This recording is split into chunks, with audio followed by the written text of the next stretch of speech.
Hello and welcome to Season 2 of the Road End podcast. Each episode we will speak to a new guest, get to know them and hear their stories about Liverpool Football Club. Hello everyone and welcome to Season 2 of the Road End podcast. Today I'm joined by playwriter and also author Dave Kirby. Dave wrote some brilliant shows that we'll all recognise and he's recently released a new book called Those Were the Days, My Friend. First of all, mate, thanks for joining. How are you? I'm sound, happy days, yeah. Just a bit shocking with the team at the minute, but I mean, we've been there before. So let's start with your writing then. So obviously everyone sort of knows where they want to be when they're younger. How did this come about for you? How did you get into writing? The writing, it was weird because, I was in St. Kevin's in Kirby. It was a massive Catholic boys' school, no girls, just 2,500 lads. It was the most populated boys' school in Europe, so... and it was a rough upbringing and that, you know what I mean? It was like, you learned nothing academically, you learned fuck all, to be honest. But what you learned was like how to be streetwise and how to defend yourself and all that.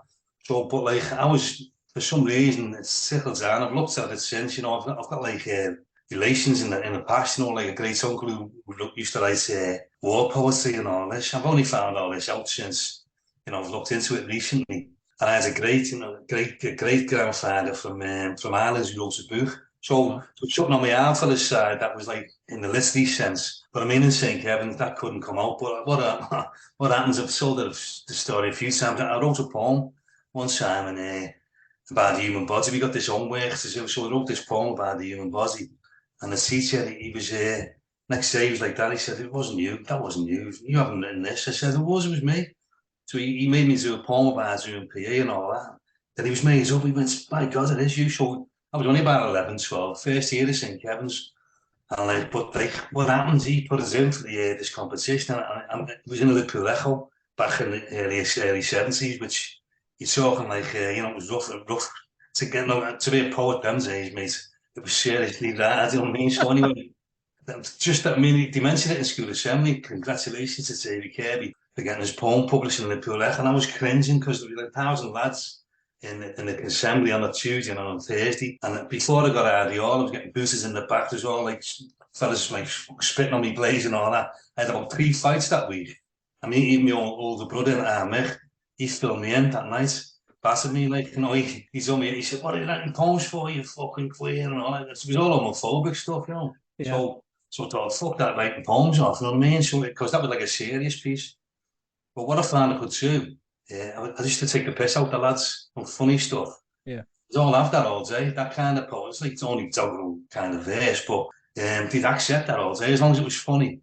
And like that. So I used to be the class poet, writing poems, but there was no photocopying machines then. It was all done in pen, in longhand. So I wrote this poem, I've told this story as well. It's mad because in St. Kevin's, we used to have a real monkey in the biology lab. It was in a big cage. And his name was Jacko. It was there for fucking years. This poor little bastard. It was like a green monkey, but it was off its head because, like lads coming in all the time, every different classes teasing it with your pen and all that. It used to rub your pen and smash you. There's about 1,000 pens at the bottom of its cage. You know what I mean? It was crazy. His name was Jacko. So I wrote this poem by the headmaster, shagging the monkey. So it was that sort of shot me to start and that, because the next thing was copies of this poem all around the school, and he was trying to find out who it was. It was only all done in pen, you see, everywhere, and it was me who's on it. I even used to do it when we used to go to match, because Kirby was gang orientated when I was growing up in the early 70s. There were gangs everywhere, so we all used to wear the jeans and the boots, the airwear and all that. And I used to like stand on the wall and take the piss out the lads and to recite the poetry then. But as long as it was funny, as I say, so.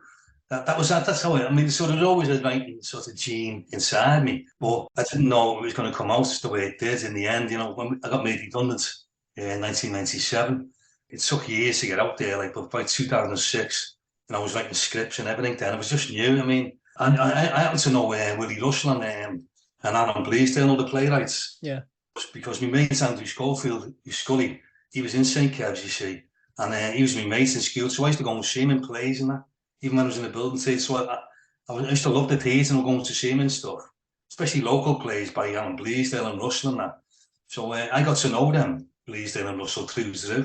So when I eventually started writing, I mean, it took years to learn the trade, to get it right, you know what I mean? At first you think you can write a fucking brilliant piece, and you look back at it now, it's mostly like a bit, a bit shy, to be honest, but, it takes years of apprentice, to get it right. So it took a long time to finally get out there, but in 2006, Break Up the Mersey Tunnels happened on the Royal Court. I've never looked back since 2006. And like me and Nicky all came together around 2001. Me and Nicky knew each other from Kirby, like through the match and all that. Yeah. We came together around 2001. He was doing his Boys from the Mersey book. So I sort of pushed him, and I was writing plays, he was writing the book and all that. So it was all meant to be. Like, it was a long time getting there though, like, because I started writing proper in 1999. And it was 7 years of rejection, and I just wouldn't give in. So, but it was always in me though, from a kid, writing them poems and stuff. As I say, I've got an uncle, a war poet and all that. So, yeah, but it was a weird one because I came into it late, you see. Yeah. So I'd lived a lot of life before I started writing full time. Most of that life, obviously a massive part of it was Liverpool Football Club. So when I started writing poems and I started doing footy stuff and poems about the club, I was scared to do something nice serious because of that. All that going on in my head from when I was a kid and that. Yeah. But Hillsborough changed that. I've done a few Hillsborough pieces, and that was acceptable then. So I sort of like came out the closet, if you like, as a poet. And but we all started off. I remember Jimmy McGovern. He's been like a mentor to me as well over the years. And Jimmy said to me, we all start off as poets. He used to write political poetry and shout at the politicians and all that. Jimmy McGovern. So he said, you all start off as poets and then you go on from there. And that's what happened to me, to be honest. Brilliant, that. It's because how so many people are involved in your journey as well, though, isn't it? Yeah, it is, yeah. I mean, and Andy Schofield, everyone thinks it's just not known to do because of the acting and that, because of writing plays and that. But as I say, I know him from back in St. Kev's. He got his first break on the telly when in St. Kev's. He's dead funny as well, too, like even as a kid, you know what I mean? Remember, we used to get the strap in St. Kevin's. It was like a big leather strap, if you'd done anything wrong and all that, corporal punishment. And if you didn't bring your PE kit, that was one. You used to get 2 of the strap. And remember, we were all lines up against the gym this day. And if you didn't bring your kit, this angry jock, he was like a Scottish fella, he was the PE teacher, and he's like, no, get us against the wall. He was like ruthless. So you have to hold your hands up and get through the strap. So he's going along the line, fuck off. He didn't half hurt as well, but when he got to Andy Schofield's Scotty, he was only about 12 as well, too. He goes like that. And he has a little tiny hand off an action man. Like that. And he put it out like that. And the jock went like that. And he said, and I think it's the only time I've ever seen the Scots fella laughing, you know what I mean? He walked up to see him giggling. But as I say, Drew was funny again as a kid. But me and him sort of like, we sort of gelled together, because I was writing the poems, he was like funny, he was into the acting. So it was nice that we came together in a professional way, once I started doing the shows and stuff. So it's a nice journey for the pair of us. Reds versus Blues, it's one of my favourite films I've seen. And that's not just blowing smoke up your ass. That is just on a basis of, we all know what it's like to be a red or a blue in this city and how much it means to us. The cast's brilliant. It's got some famous Reds in there too. How did that idea whole come up? Well, have you seen 15 Minutes to Shook the World? Yeah. Yeah, well, I wrote and produced that as well. So, like, in that, it was funny because when we done 15 Minutes, obviously we had Gerard and Stevie in it, and it's Gerard and Carrot in it, and Tizzy a Man, and that, so that was great. But there was a part in it where Andy Schofield, he's playing this, like, investigative reporter, and he goes into this boozer called the Bitter and Twisted Arms. And he's interviewing this little blue family. And the kid, he's only about as big, the kid. And every time he says red shite, you give him a sweet and pass him on the head, you know what I mean? But so all my bitter blue mates, they were buzzing off that bit, you know what I mean? So the film was done really well. It was on DVDs and all that back then, so that was done really well. So when it finished, I thought to myself, everyone loves that blue family. I thought, what if it took them home and he just happened to be living next door to a man's red family?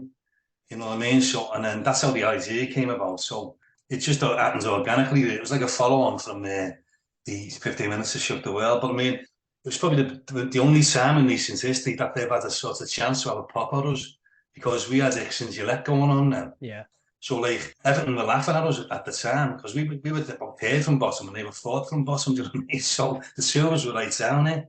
So it was the only time in recent history that they've had a chance to have a go at us.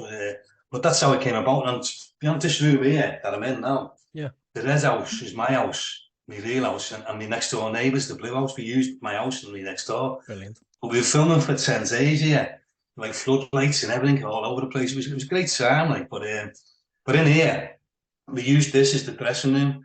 And when Howard Kendall came up to do his Blue Bishop, he plays the Blue Bishop. And when he was getting his costume changed in here, and he goes to me, it's only about 9:30 in the morning. He goes, I'm getting a bit thirsty, Dave. So I knew what he wanted, like, you know what I mean? So I go, do you want a cup of tea? And he goes, I don't drink tea this year. I said, I've got a bit of rosy there. He went, that'll do. So anyway, long story short, by the time he's on his scene where he's playing the Exorcist thing, he's had about a bottle and a half of Matthias Rosé. So when you see him doing that, you can tell he's like, Daddy's really going for it, you know, and but he got changed in here. But then St. John came, he and St. John came in the afternoon to do his part upstairs in here. And because they knew each other from the 60s, then, so they had a great sound. We just rapped for the day, because half the crew were blues and half of us were red. So we just rapped for the day. I got the cans out and all that. We had a big piss up in the conservatory in here. Anyway, we were still there at midnight. So like, I took St. John's, got him a taxi home. I took St. John's car home the next day. He lived on the Whittle. And we got Kendall took home to Formby. But it was funny because this bitter blue mate of mine lives in Formby. So I belled him about midnight. I was bladdered, like. And he goes, yeah, lads, listen, do us a favour. Mate of mine, he needs a lift home to Formby. And he's going, whoa, you've just got me out of bed, you prick. Tell him to get a taxi and all that. So I was winding him up. And I was going, God, come on. He said, you might know him. And he goes, what? He said, what's his name? And I goes, Howard Kendall. And he went, ah. So he was like fucking tear ass to our house. So he's made up to Howard Kendall home. But as I say, it was just a good time, a good laugh. And I was trying to bring that, I was trying to dilute it a bit. This is like back in 2010, so you're talking 12 years ago now. I was trying to dilute it a little bit, but like it's gone a bit toxic. It's gone even more toxic since then, you know what I mean? Sadly, like, but I remember back in the days, in the 70s, it wasn't like that, you know what I mean? It wasn't, we used to get out after street end and all that. Then they used to have a little section of the cop and the derbies and that. There's no real grief there, no proper grief like the way it is now, but you couldn't do it now. I mean, the Reds and Blues was of its time, I think. I couldn't do that now because, you know, the balance is massive, and plus it's a bit toxic. Why do you think it's gone like that? I think it's probably like a reflection of society, but they're obsessed. Everton, you know, they all go back to this. You know, we stopped them winning the European Cup and all started there. But it's weird though, you know, because you hear that murderous thing. That some of them, not all of them shout that, but a lot of them do. I never heard that till about 1991. Like Heysel was 85, right? Yeah. It was about 6 years later, and I thought, what the fuck's this murdering thing? I've never heard it before. I was at Goodison and heard murderers. What's he talking about it? After Heysel, we went down to Wembley all together, 86, for the big, massive FA Cup final. And we all went down together in 89, after Hillsborough and all that, and nothing had been said up to then. It was like 6 years later, I'm thinking, hang on. No, I know what it goes back to the derby, I think. Because they were 2 games away from doing the double. Yeah. And we took it off them from last time. I think it's that. Because I've got a bit of brother-in-law. I only have to mention that 86, the double. And it's like showing a cross to a vampire. He loses it, you know what I mean? So I think it all goes back to that. And he just blame us for they blame us for everything, don't they? So I won't go into it too much, but how's that still getting sung now? Especially when you've got the likes of, you've seen it last week with Chelsea. I think maybe 3 or 4 people sung it in Anfield to them, but we won't repeat. But they're singing that constantly throughout the game, but it doesn't get the recognition. I know, it's disgusting. I mean, I wrote a piece once called Scousophobia, and there is such a thing, like definitely, especially in this country. And I think it's that. I mean, no one, if that was any other race or like even like the travelling community or anyone, it's fucking frowned upon and it's jumped upon. Because it's Scousers, it seems to be like a fucking free-for-all. And so is my head, and you know what I mean? It really does. But that chance, the murderers and, you know, always the victims, I mean, for God's sake, I mean, we all know people. I mean, obviously I know lads who passed away, I know didn't make it back from Hillsborough and all that. We all got mates and that. And like their families are fucking, it's them. It's wrong. And it just makes me sick. Like, especially like the chant, I mean, the Chelsea chant that gets all the sort of, you know, the publicity. Mm-hmm. You know, that's called me old-fashioned, but I didn't deem that as homophobic, to be honest. Because I used to sing it, we all did, you know what I mean? Chelsea. Yeah. I mean, Hillsborough should be treated in the same way. Even our club, our Liverpool Football Club, should call it out big time. They should be louder about it, you know what I mean? No, it's all right saying, like George Sefton was on the thing, weren't he, last week, saying about the Chelsea, the chance of that. So, like, they should shout it out big time about, about what's getting sung to us. Because, I mean, if anything, that just makes you want to retaliate anyway. That's it. That's it. I don't know how long we're meant to sit there patiently and not do anything at all while these are fucking singing this week in, week out. Exactly. It's my sentiments as well, but it frustrates me and it makes me mad. But I think the club could step up as well and make more of it. I really do. So back into your plays. Brick Up the Mersey Tunnels, Brick Up 2, Lost Soul, to name a few. That Brick Up the Mersey Tunnel, like you said, it was like, that was the one where I think I know pretty much everyone's mum and dad, everyone's uncle and auntie have all seen it. How long did that take to come up with? Well, funny enough, me and Nicky, we used to go to John Moore's uni just on a Monday night. It was just like these workshops, writers' workshops and all that. But you quickly realise, fucking waste of time, you know what I mean? It's all about your stories and what But there were lovely people in that we met and stuff, but it wasn't for us. So we used to go to Casa Bar, the Casa on Hope Street. Yeah. The ex-Sockers is set up, you know what I mean? So we used to go there every Monday night. And this Monday, we'd never forget it. This big John used to do the quiz, Big John, said funny, he was this Al Docker. And anyways, but he's reading the letters page in the Echo, and he goes, "Seen this cheeky cow?" And he read this letter out, and it was some woman from the Will was moaning about, because we just won the Capital Culture thing, and this woman from the Will was saying about this girl who works in the Liver buildings in the cafe, and she talks really rough and all that, and she said it doesn't portray the capital of culture in the correct light. This is what this woman from the Will was saying, and then she went on to say. Having worked in the Liver buildings for the last 15 years, so anyway, we go, "Oh, there, hang on. So you're coming over here and you're slagging our accent." So we were just making up this surreal situation of like imagine having cannons on the docks and fucking firing at the ferries. And we were making all these surreal situations up. And out of this sort of anti-Whittle tirade came the shout of Big Johnny goes, "Do you know what? If I had my way, I'd brick them fucking tunnels up." And it all came from that. So we went, "Oh, that'd be good, yeah." So anyway, they gave us a room upstairs in the Casa, and we used to go there every Monday, me and Nicky. We went there for about, 4 or 5 months soon. We done an Act 1. And then Nicky was doing his book, and I was doing other things. But we used to just get together for that little Monday afternoon and do the Brick Up the Mersey Tunnels thing, creating the characters and all that. And it changed and evolved over the next few years. But it got a reading in the Comedy Festival. And because the Everyman and Playhouse, we threw it at them at first. Because at the time, the Royal Court wasn't going. That hadn't happened. So the only theatres in the city was the Everyman and Playhouse. So we approached them and they didn't want to know it. They're up their own ass, middle class fucking ghost shites, honestly. That Everyman, it's not Everyman, it's every fucking thespian or every fucking middle class man. It's not for us. It used to be all right. It used to be great years ago for the particular artistic directors who had it at the time. So anyway, lucky enough, the Royal Court happened, and this Kevin Fearon, he used to have raw comedy.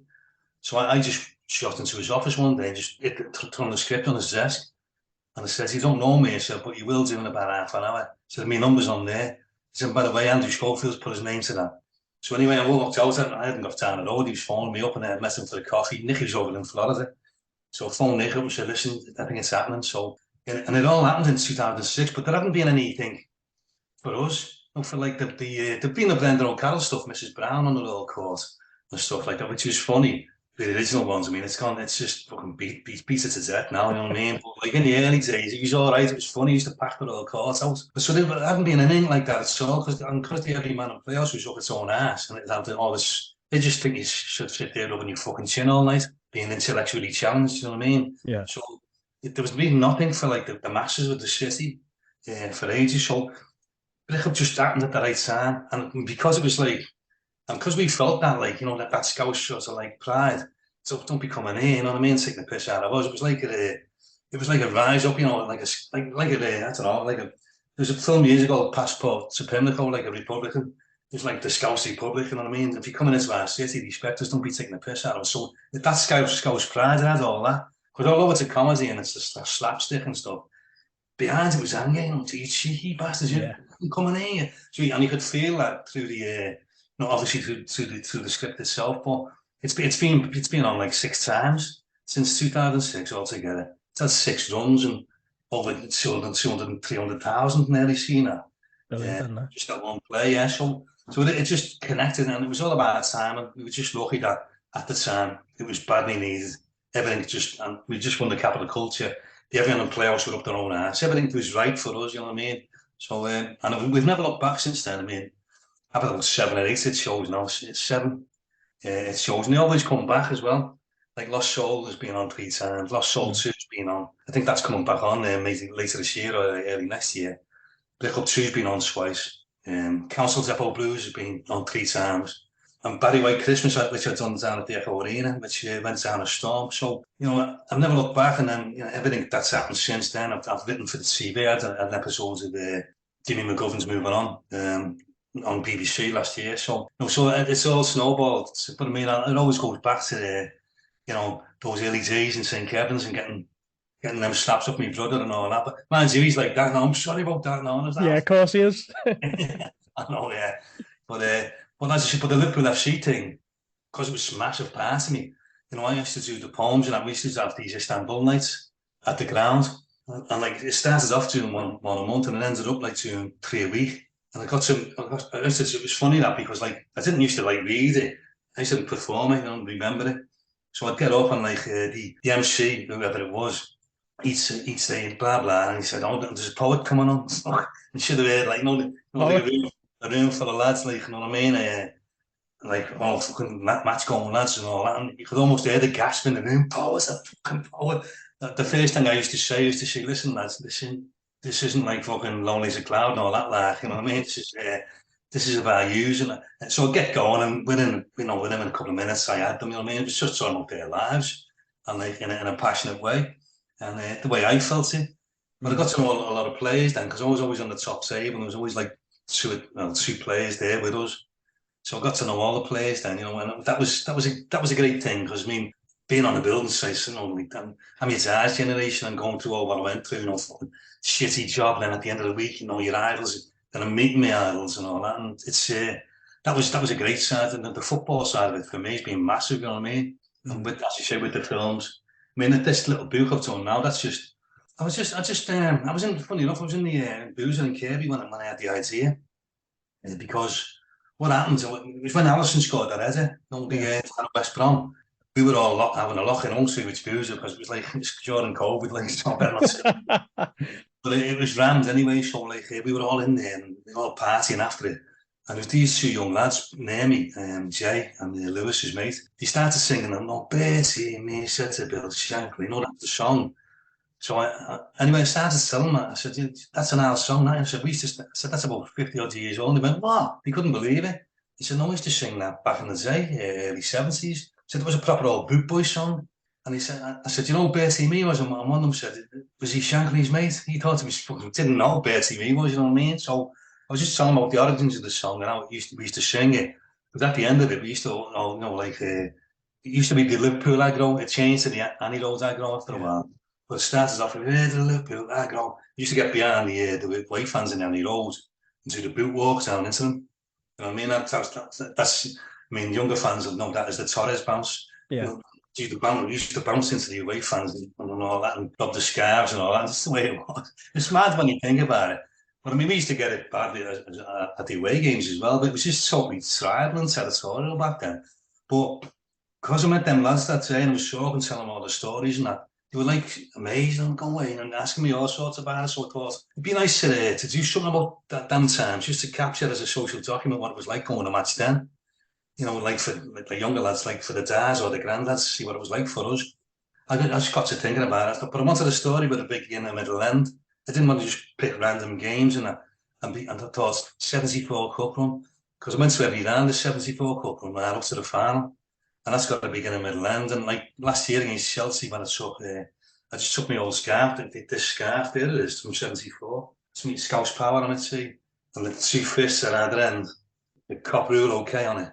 Like, I took that with me, because I was remembering, you know, mates and stuff from back then, and I was reminiscing. So like, I took that to Wembley, and then when I got back, I started like jotting down ideas and just the journey of like what we went through, that, because it has everything, that couple, loads of humour in it, loads of characters and stuff, but also, you know, a bit of the Skinner boot boy stuff. And I've jumped out to the main story now and again, just saying what it was like at certain grounds and stuff. But the main journey is me and my mates going to Wembley and that, and the humour and everything that when we're at the club we were wearing, we all were Flemings and Airwear back then, you know what I mean? Airwear was the name for Dr. Martens, they call them TMs and all that shit now, but it was Airwear for us, like, but that was our culture, that was our, wherever you went, and I've said in the book, you know, it took me back, it was nice going back there, to be honest. It was nice going back there, because it was making me feel like, you know, proud as well, because I remember them times when you used to get off a train on the 700 of you, remember going to like Leeds, you know, you would get up and you get out at Leeds station, the 700 of them, you're all singing. I used to go out, there was a big tunnel outside Leeds station, and as you're singing under that, when you're singing the name of our city, and it was all Scousers then, to be honest. I'd say 99.9% of the away crew and the home crew was Scousers, you know what I mean? So it was very, very, you know, Liverpool was Liverpool. So you're singing the name of our city, Scousers and all that. It was, yeah, I mean, it was tribal, but it was great as well at times. But then, obviously, you'd have to face what was coming at you. Of course you would. So that was a big part of it as well, you know what I mean? And, you know, that's unashamedly, you know, you got involved. You had to, I mean, what do? Just stand there and do nothing, or did you get filled in, or did you have a go? So we all had to have a go. I mean, most of us just sent the boot in and, you know, done all that stuff. But the lads at the front, they were older than us, you know what I mean? Especially in this particular year I'm talking about, the lads at the front, they're all 4, 5, 6 years older, the leaders. So you'd look up to them, you know what I mean? Because they were at the front, you know, they're banging, so they like leaders, you know what I mean? But we were all behind them. But it's everyone's enjoying the book, you know what I mean? It's a nice little story. But it was also like all the books nowadays. Also a shame is like, you know, stats and or things about the players and all that. And nothing really happens, you know, even like the lads that go away, and you can include myself, you go away now, and it's a good laugh and all that, and you have a piss up and all that, but fuck all happens apart from a big jolly, do you know what I mean? But back in them days, you know, it was edgy, you know what I mean? Wherever you went, you know, you're on your toes all the time, it wasn't like the way it is now, you know what I mean? So it was like I just wanted to capture that times for any of the young lads who want to like basically be educated about going to watch Liverpool back in the 70s.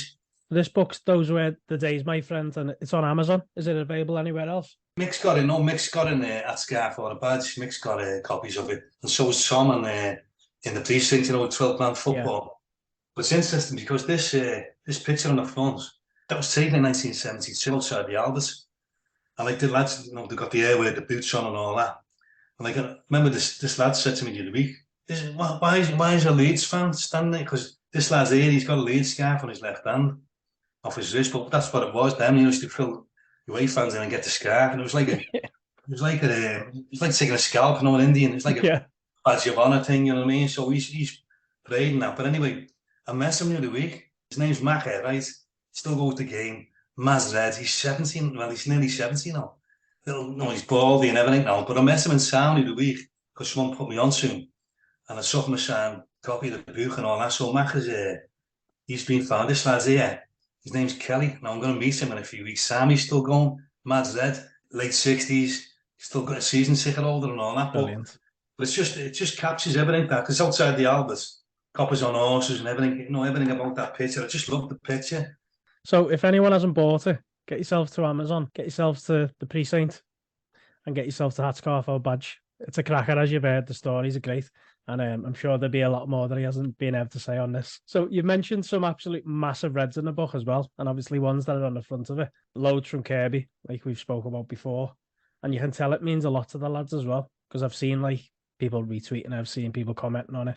It's good that you've brought them into it, because obviously they'll remember all that, and they'll go and get that book just to see them stories and relive that again, won't they? Because you mentioned before about the games now, it's different. And I heard stories from back in the day, and it's it's calm, innit, now? Yeah, I know. It is, yeah. I mean, and all the lads because I mentioned all them lads as hitchhikers, because we all used to hitchhike to the game then, that's a dying art now. It's up the past.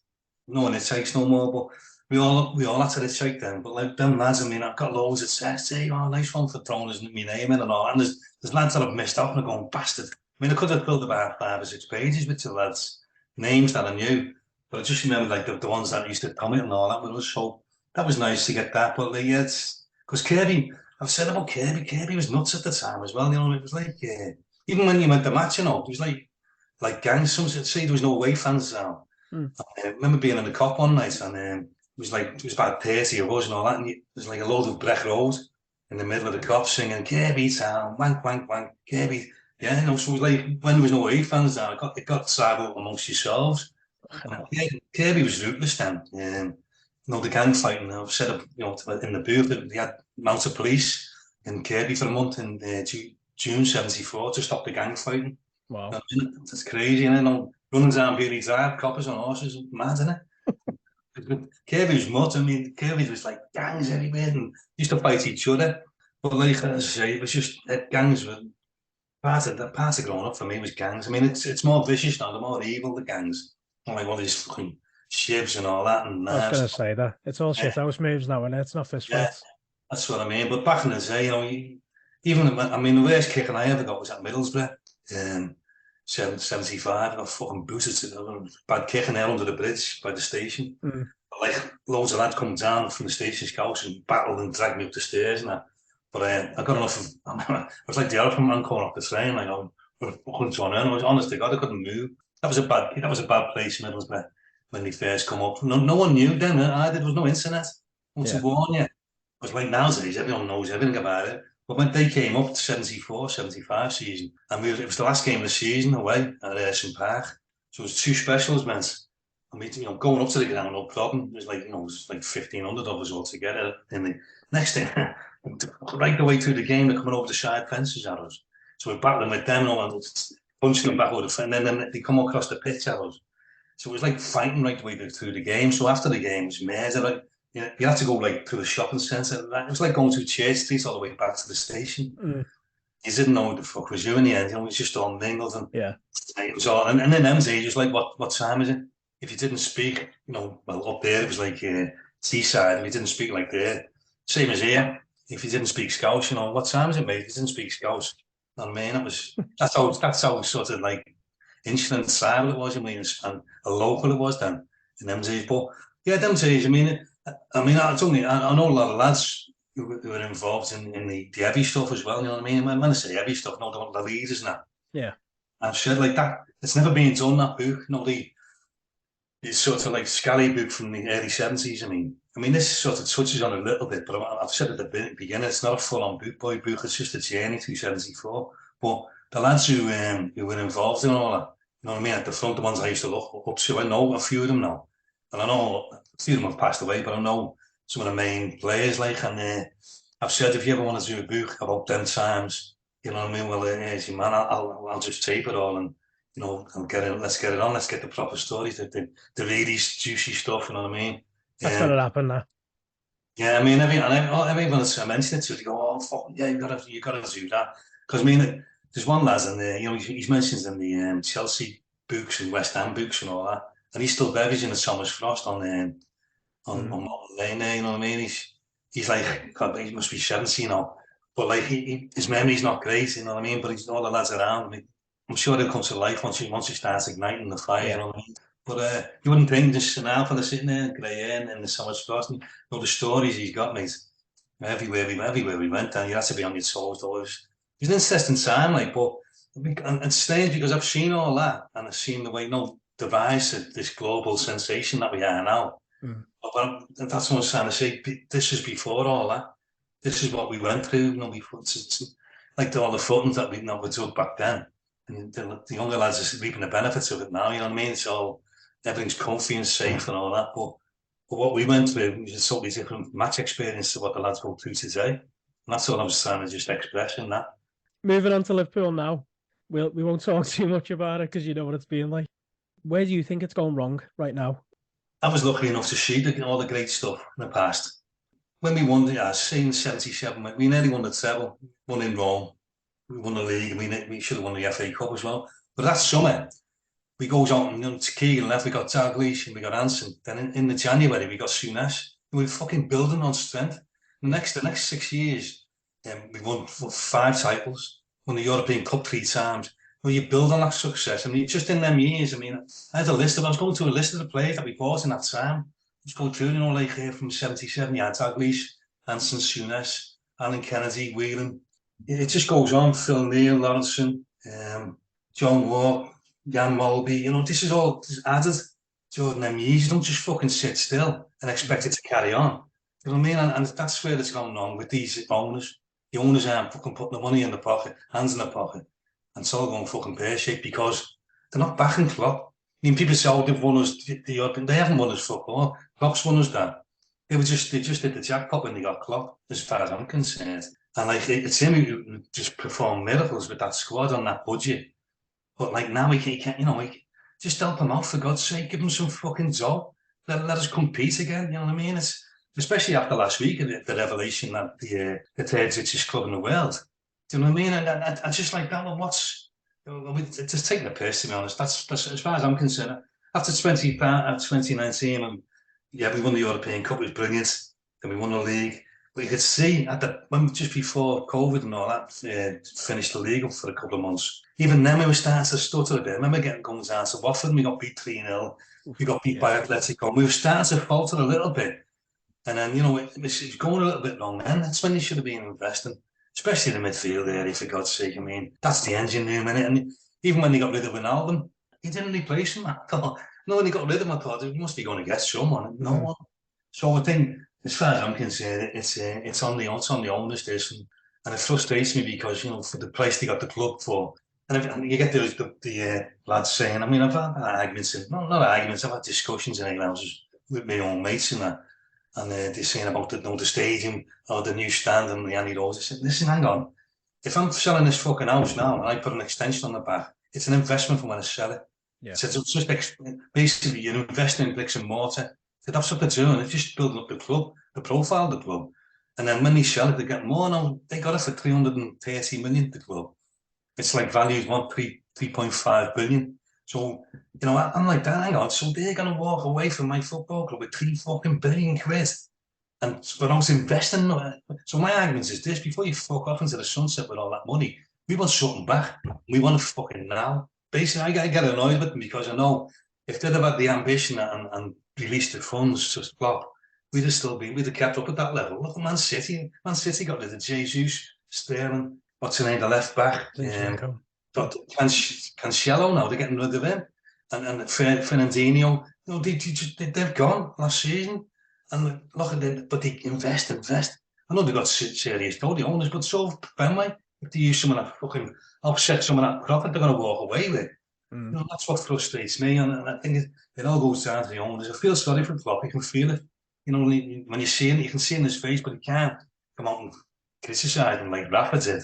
No. You know what I mean? I don't know, but there'll come a point where it's got to come to a head. He can't carry on a shoestring. I feel sorry.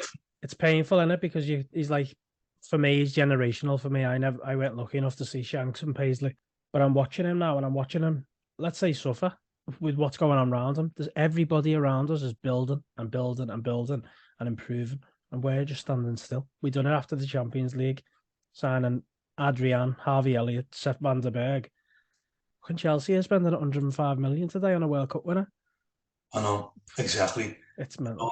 It is, and it's so frustrating. That midfield, you go right through them. I mean, Thiago, yeah, he's all right, but I mean, he's got no pace. There's no pace in that middle. Like that, for God's sake. And every team now, Fulham, Brentford, Brighton, they're all fucking lightning. And they're running through our midfield, and like, there's no pace in the middle. Thiago, like, yeah, he does good stuff and all that. And let's face it, he's a great footballer, but he's got no pace and he's very technical. But like, you know, if you're going to have him, you need to like, you know, young lads with him. Yeah. Like, you know, data. Oh, sorry. I've got no chance in it, honestly, God, Kate. 53 million, every time I think of that price tag, I'll start putting the wall and all that. Slow, non-creative, doesn't score. You know, you go through them all, and Jones, I think Jones is going to end up where Woodburn is, to be honest, no swim like that. Yeah. It's just, we're just not at that level. And it's a shame, isn't it? But like, don't get me wrong, Diaz is a massive miss, isn't he? Diaz, massive, yeah.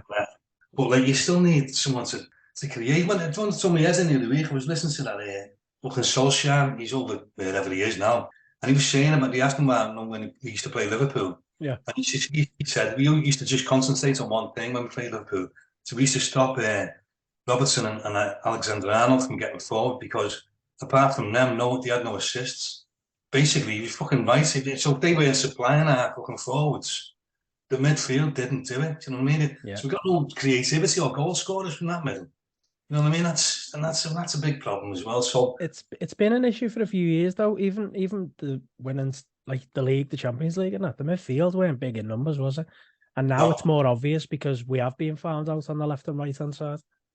Yeah, exactly. So, you know, as I said, I just feel sorry for Klopp. You know, he's on a shoestring, his hands outside. I mean, a lot's been said about this Pat Linders. I don't know what's going on there. I mean, when I think it's just our city, you know, like, we don't like anyone fucking egos or big headed. Yeah. And when he brought that book out and he's like all about him, I thought, who the fuck's this fella? and he was suing me. I didn't, to be honest. Like, so I don't know if he's have too much to say. I mean, you can only hear the rumours, but there is some beauty on the internet, though. You know what I mean? I'm only on Twitter. I don't go on nothing else, but I'm only on that. And that was only because some beauty was impersonating me years ago. They would impersonate me. They put a picture of me on the thing and coming up with all shite, and I was getting the blame. What the fuck's this? So I had to go on Twitter and get him booted off this beauty. I mean, at least I go on my own name. You know, you probably see yourself, or like, you know, you're not afraid to.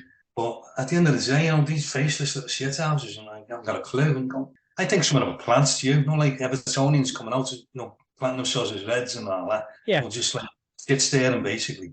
I think it's got to be honest, because when you read some of it, I mean, I don't know one fella, not one fucking Red, who said, let's get rid of the Klopp. No way. If you heard that in Ale, she'd swill the fella and boot him out the arse and throw him out the pub, wouldn't you? Yeah, he wouldn't even get to the end of the sentence. Yeah, exactly. So I haven't heard that once, and that's why you know, it's totally, it's not reality that this internet thing, because you know, there's loads saying, I'm saying, this dickhead. I mean, I could get into arguments with them. Yeah. But as my missus said, she said, imagine fucking Alan Blaisdell saying, yeah, let's have a straightener at the back of the fucking sandal or something. You know what I mean? I don't sort of go, I don't get drawn in no more, if I can help it. Before we move on to a quick fire round to finish, Jurgen Klopp, obviously we've covered a little bit about him, but in terms of managers you've seen over the years, where does he rank? He's right up there. I mean, I'd say obviously Kenny the first time was brilliant. Shankly, Paisley, Kenny, and Klopp for me. Like Rafa for that first year, he was great for a couple of years. Rafa won, then he just went a bit nutty. But I think because of the way modern football has gone on, and the ways what he got out of them players for them years, I think he's right up there. I call him the German Shankly. And all sort of added that added bonus where he's like, you know, he's a socialist as well. Yeah, so he gets everything about him is like, you know, he's made for that football club, wasn't he? So, as I say, I just wish they'd fucking back him. Or if they just fuck off and let someone come in who back him, let's create a dynasty, because he could have created a dynasty if they'd have backed him up. I've seen dynasties, we were lucky, and you don't do it by just sitting still. So, we are now going to do a quick fire round with our guests. This could be very controversial. Okay, so I'll finish with a quick fire round and then I'll let you shoot. Don't have to think too much about it. It's a couple of questions. Anfield then or Anfield now? Yeah, then. Question. Writing a book or writing a play? Play. Luke's hard. Bob Scoey or Azar fella? Fucking, I think I'll have to say Azar, because Bob's off his fucking head. And the last one, you've got a play one, you've got a bench one, and you've got a sell one. Kenny, Keegan, Fowler. Sell one, bench one, play one. Kenny, fucking hell. Yeah, shit, that's a tough one, that man. I'd have Keegan on the bench, and I'd fucking hell, yeah, I've got to play Kenny. I've got to play Kenny. And what's the other one? Bench one, sell one. Fowler. What should I do with him? You sold him now. Thanks very much for today, mate. Let's call it a pod there. I'll let you get back to your night. Thanks for coming on, sharing your stories, and everyone, make sure you get out there and you get buying the book. Those were the days, my friend. Amazon, Hatscarf or badge on the 12th man in the precinct. Brilliant. Spot on, Dave. I'll speak to you soon, mate. Thanks very much. Ta-ra. Thanks to everyone for listening in to today's podcast, and thank you to our amazing guests. Without them, this wouldn't be possible. Don't forget to follow us on social media, twitter.com/The Road End Pod, and on Instagram, Instagram/The Road End Pod.